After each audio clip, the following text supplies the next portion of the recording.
Base nga sa latest forecast track ni Bagyong Saudel, inaasahan nga natin yung pagpasok na nito sa loob ng ating PAR at posible pa nga yung mas mag-intensify o mas lumakas pa at maaaring umabot ng super typhoon category bago nga makapasok ng ating PAR. Habang kumikilos nga yan sa hilagang bahagi ng ating PAR, inaasahan na dito na banda yung pag-i-intensify niya ng ating habagat. Kaya naman starting Wednesday hanggang weekend, asahan na uli natin yung paglakas ng ating habagat at mas matataas na tsansa ng mga pag-ulan.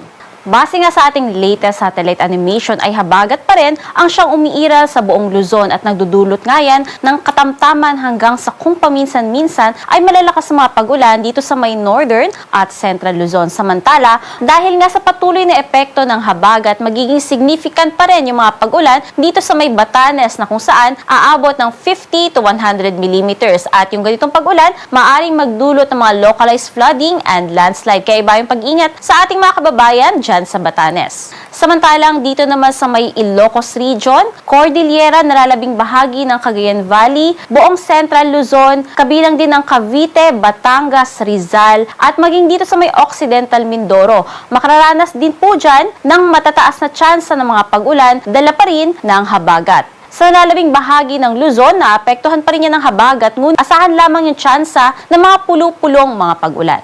Samantalang yung ikalawa namang bagyo sa labas ng ating PAR na Tropical Depression ay huli namang namataan sa layong 1,265 kilometers silangan ng southeastern Luzon. May taglay nga yan na lakas ng hangin na umaabot ng 55 kilometers per hour malapit sa sentro at pagbugso pa na umaabot hanggang 70 kilometers per hour at patuloy nga yung kumikilos sa ngayon pa east-northeastward sa bilis na 15 kilometers per hour. At sa nakikita nga nating pagkilos nito, maaaring sa mga susunod na araw ay sundan nito ang pagkilos ni Bagyong Saudel. Kaya naman, hindi rin natin inaalis yung posibilidad na maaari nga yang pumasok sa loob ng ating PAR.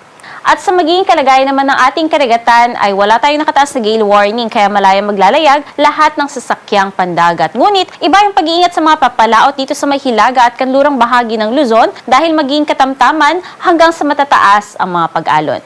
At sa magiging lagay nga ng panahon sa susunod na 3 araw, asahan nga natin na dito sa Metro Manila maging sa malaking bahagi ng Central Luzon ay patuloy pa rin ngayong pagiging makulimlim ng kalangitan at matataas na tsansa ng mga pag-ulan sa susunod pa na 3 araw. Especially nga pagsapit ng Wednesday to Thursday na kung saan ina-anticipate na nga natin yung paglakas ng habagat natin. Ina-expect na natin na magiging pabugso-bugso na yung mga pag-ulan dito sa may Zambales at Bataan o particularly na nga sa may kanlurang bahagi ng Central Luzon.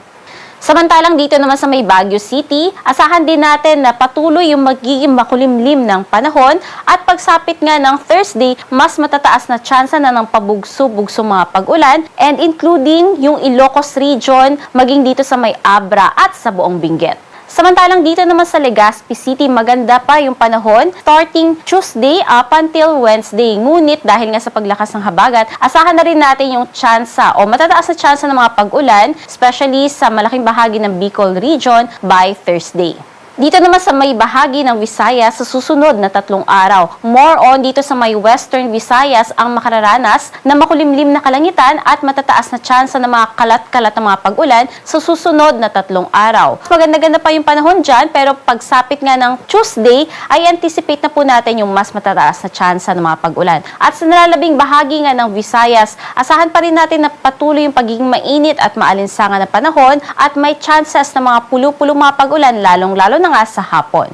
At kung mga pag-ulan naman ang binabantayan sa may Luzon at Visayas, init naman ng mga panahon ang nararamdaman sa may bahagi nga ng Mindanao. Kaya i-anticipate po natin na susunod na 3 araw magpapatuloy pa rin yung mainit na at malinsangang panahon sa buong Mindanao. Kaya naman mag-ingat po yung ating mga kababayan sa matataas o peligrong dala ng matataas na heat index.